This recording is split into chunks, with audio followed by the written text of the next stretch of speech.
Allahu Akbar, lalu dia dengar imamnya Allahu Akbar. Nah, dalam keadaan demikian teman sekalian, apa yang harus dilakukan oleh makmum? Batalkan sholat atau dia pakai takbiratul ihram yang tadi? Ya, kalau dia ikut sama tidak? Tidak. Kenapa tidak? Karena dia mendahului imam. Nah terus kalau kemudian dia mengikuti gerakannya imam, ya, sholatnya sah atau bukan? Ya, bukan sah. Ya. Nah ini ya di antara satu hal yang perlu ya untuk kita ketahui. Jadi disebutkan di sini bahwasanya para ahli fikih sepakat, ya, para ahli fikih sepakat haram hukumnya mendahului ya takbirnya imam, ya, apalagi ini takbiratul ihram. Jadi kalau ada orang ya, kemudian dia mendahului takbiratul ihramnya imam, maka sholatnya batal, ya, sholatnya batal, tidak sah. Nah, jadi yang sekalian ini di antara hal ya, yang perlu ya untuk kita ketahui berkaitan dengan masalah ini. Nah, kemudian bagaimana kalau misalnya ya, ada orang ini kalau tadi takbiratul ihram. Ya. Nah, lalu bagaimana kalau misalnya ada orang yang dia itu takbirnya itu mendahului, tapi bukan di takbiratul ihram, bukan di takbiratul ihram. Nah, jadi para ulama menyebutkan kalau ini kemudian dia sengaja mendahului imam. Ya, jadi dalam gerakan apapun, pokoknya kalau dia sengaja mendahului imam, maka ya itu hukumnya haram, ya, dan itu ya ada di antara para ulama, ya, di antaranya sahabat Umar ya, mengatakan bahwa sholatnya batal. Ya. Nah, jadi kenapa sholatnya batal? Ya, karena dia katanya itu jamaah, tapi ternyata tidak nurut sama imam. Ya. Makanya sekalian, di antara salah satu hal yang sangat mengerikan yang sekalian, ya, dalam salah satu hadis, Rasulullah SAW beliau pernah menyampaikan. Ini berkaitan dengan orang yang kadang-kadang mereka mendahului imam. Ya. Kata Rasulullah SAW, "Ama yasha'alukum idza rafa'a ra'sahu qabla al-imam an yaj'ala Allahu ra'sahu ra'sa himarin aw yaj'ala Allahu surata himar."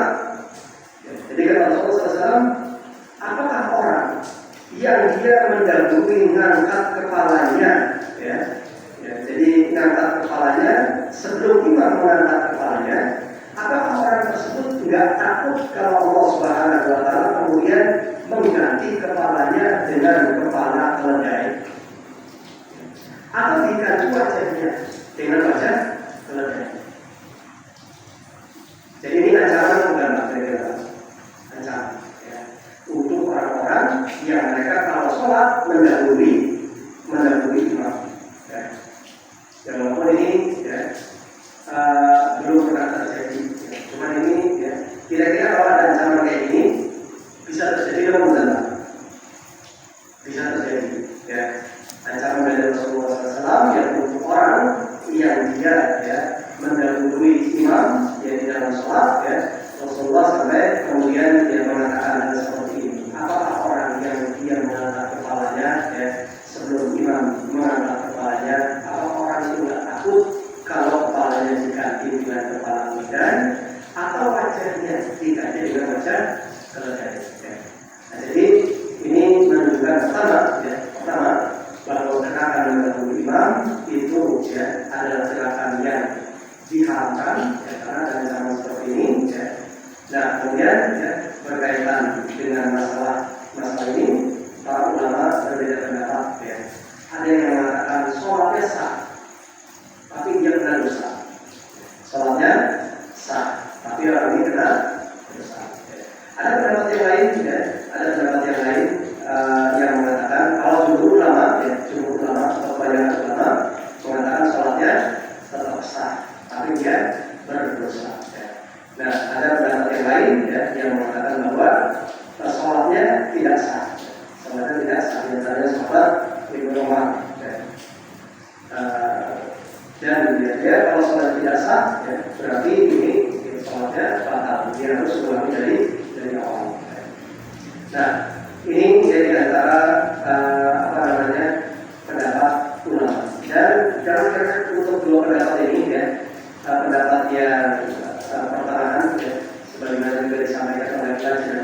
sholatnya tetap sah. Jadi kadang-kadang ya, ada orang mungkin dia sholat sambil ngelamun, ya, sambil ngelamun, ya. Dan dia pas sambil ngelamun dan terlalu ngantuk, ya, itu dia kira imamnya sudah bergerak, maka kemudian dia bergerak. Ya. Nah, jadi kalau seandainya dia sadar, Pak, sadar, misalnya ini, ada orang, ya, yang dia mungkin sholatnya sambil ngantuk, ya, dia kira imam sudah rukuk. Lalu kemudian dia rukuk, padahal imamnya masih berdiri. Nah, kemudian dia rukuk. Nah, kalau dia tahu kemudian imamnya lagi rukuk, Pak, ya, imamnya masih berdiri, dia rukuk, kemudian dia belum ada yang rukuk. Nah, dan dia sudah rukuk. Apa yang harus dilakukan, Pak? Tetap rukuk gitu, atau dia bangun lagi, berdiri, ya, berdiri sampai kemudian nanti ya imam rukuk, baru dia rukuk. Nah, ini jadi antara hal yang perlu diketahui.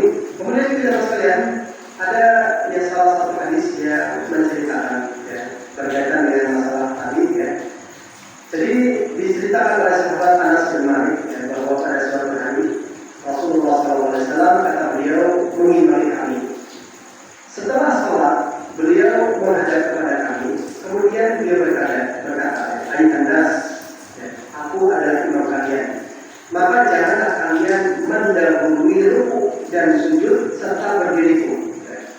Dan jangan pula kalian mendahuliku dalam keadaan atau jangan mendahuliku dalam berpaling. Ya, maksudnya salam. Ya. Sesungguhnya aku bisa melihat kalian dari depan dan dari belakang.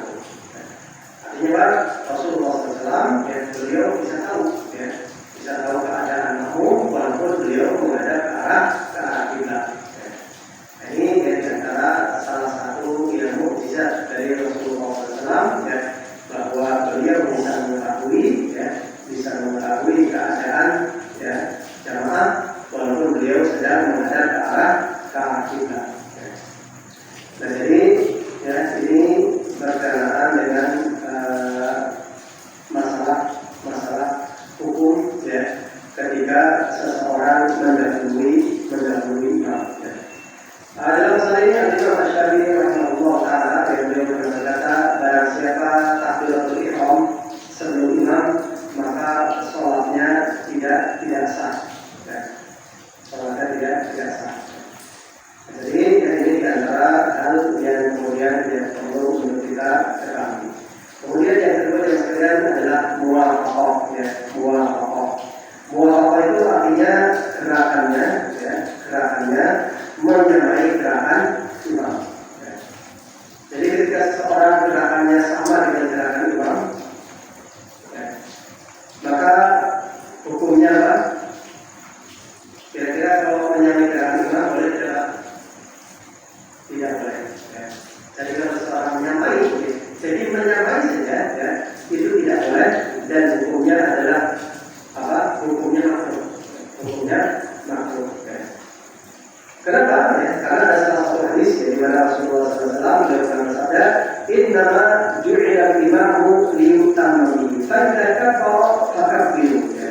Jadi dijadikan imam itu supaya diikuti. Maka apabila imam takbir, maka bertakbirlah, dan apabila imam sujud maka sujudlah. Ya. Nah, jadi kata para ulama, ya, ini menunjukkan bahwa seseorang itu kalau dia jadi makmum, ya, dia melakukan gerakan itu ketika imam sudah selesai, ya, dalam satu gerakan. Selesai, Allah Akbar, ya, sudah selesai, ya, sempurna, lalu kemudian makmum bergerak. Ya. Dan maka, ya, para ulama menunjukkan ketika kemudian ada orang yang gerakan yang menyamai imam, ya, maka ini hukumnya makruh. Ya. Dan kalau kemudian dia, ya, kemudian sering dia melakukan gerakan seperti ini, ya, maka ini bisa membatalkan, karena dia menyelisihi perintah Rasulullah SAW. Ini teman sekalian, ya, di antara hal yang menjadi pembahasan di dalam masalah. Baik. Kemudian yang terakhir, ketika ada orang ketinggalan, ya. Jadi ketika ada orang ketinggalan, ya, ketika seandainya ya, ketinggalan itu karena tidur, maka ini ya, tidak apa-apa dia harus kejar, ya. Tetapi kalau itu disengaja, ya, sengaja ketinggalan, ya, maka ya, sholatnya dianggap tidak sah. Ya. Nah, orang kemudian kalau ketinggalan itu sebabnya apa? Bisa jadi tadi ya, karena lelah, ya, karena ngelamun misalnya, atau juga misalnya karena ngantuk, atau karena imamnya terlalu cepat. Ya. Kita pernah kalau di sholat tarawih juga, ya, ada imam yang sudah sujud, ya, ini makmum baru sambil Allah. Karena dia terlibat, ya, ini imam yang ekspres Allah, ya, pakai kecepatannya berapa? Ya, 200 km per jam. Jadi ketika kemudian makmumnya baru berdiri, imamnya sudah sujud. Ya, atau ada makmumnya baru ngomong, ya, imamnya sudah sujud. Ya. Nah, jadi jangan ketinggalan seperti itu. Ya. Ini ya makmum boleh untuk kemudian mereka ketertinggalan tersebut. Ya. Nah, cuma ini masalahnya yang kayak gitu sholatnya sah apa tidak. Ya, ini masalah. Jika kemudian ada laporannya, ya, pengetahuan terkaitnya, ya, kemudian tuhannya juga hilang. Ya. Nah, ini yang menjadi masalah. Ya, tadi ini yang diantara yang bisa kita ambil pada kesempatan malam ini berkaitan dengan masalah kondisi makmum. Ya. Jadi tadi kondisi makmum ada 4. Ya. Ada yang ikuti imam, nah ini yang diperintahkan. Yang kedua ada yang gerakannya mendahului imam. Ya.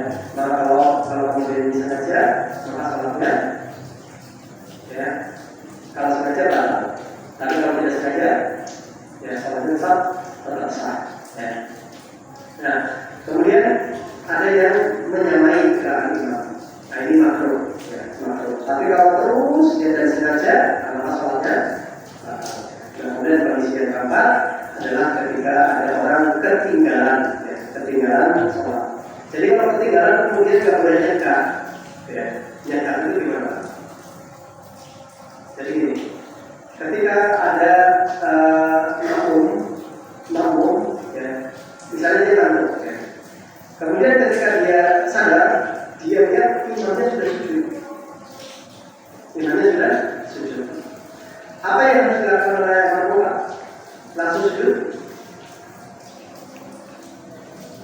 ya, langsung sujud apa rukuk dan itu tidak dulu, Pak. Ya, nah, dia tidak boleh nyekar itu nggak boleh langsung sujud. Pas dia sujud kok langsung sujud ya. Kalau dia langsung sujud, salatnya sah apa batal? Batal. Kenapa batal? Ya, karena di dalam salatnya ada 2 rukun yang dia tinggalkan. Apa itu? Pertama, rukun. Rukun kan rukun ya? Ya, rukun salat. Yang kedua, i'tidal. Ya, 2 rukun itu ketinggalan. Ya, bukan ketinggalan, enggak dikerjakan. Maka salatnya batal.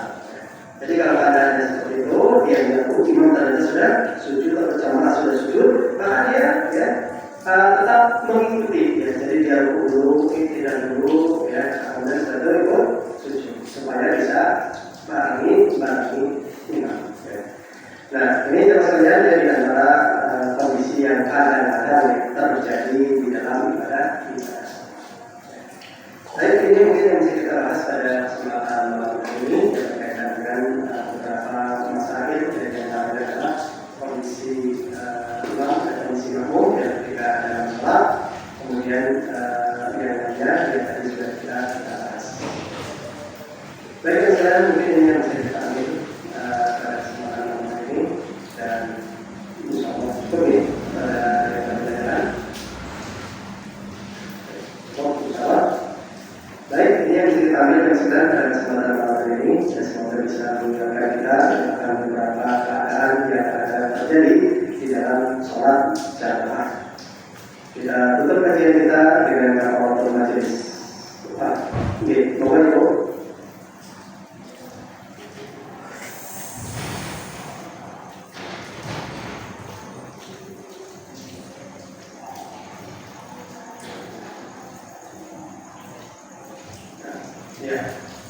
Ya. Berkaitan dengan surat Al-Baqarah, ya, apakah dia harus dibaca sempurna ataukah yang boleh sebagian? Ya. Nah, jadi berkaitan dengan surat Al-Baqarah ini kita boleh membacanya sebagian. Ya. Dan di antaranya adalah ya, bagian dari surat Al-Baqarah itu salah satu contohnya adalah ayat kursi. Ayat kursi ada di dalam surat apa? Al-Baqarah. Ya. Maka ini ya, di antara hal yang bisa kita tidak baca. Soalnya kalau kemudian kita bacanya harus sempurna, surat Al-Baqarah ada berapa juz? Ya. Surat Al-Baqarah ya, itu ada 2,5 juz. Ya, 2,5 ya.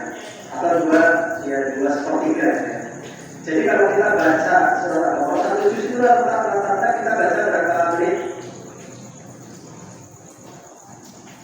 Ada yang 45 menit, ya, kalau sedang bacaannya dalam cepat, ya. Ada yang kadang sampai 1 jam.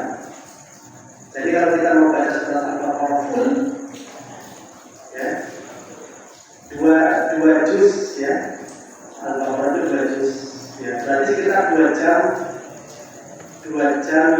setengah atau 2 jam seperempat. Kira-kira kuat Bapak sekalian baca langsung surat Al-Baqarah sampai rampung? Ya berat ya berat ya. Nah karena itu maka ya, ini di antara hal yang perlu juga mungkin untuk kita ketahui. Artinya memang ini tidak harus ya, tidak harus dibaca sempurna. Ya. Tapi ya boleh kita baca bisa mungkin awalnya ya, atau mungkin tadi di antaranya adalah surat ayat kursi ya, atau mungkin di akhirnya ya. Jadi ini di antara pendapat yang ada berkaitan dengan surat membaca surat Al-Baqarah. Allah nanti ini semuanya itu ya. Baik, ini yang bisa kita ambil pada kesempatan malam ini dan kita tutup dengan kafaratul majelis. Subhanallahumma wa bihamdika asyhadu an la ilaha illa anta astaghfiruka wa atubu ilaik. Wassalamualaikum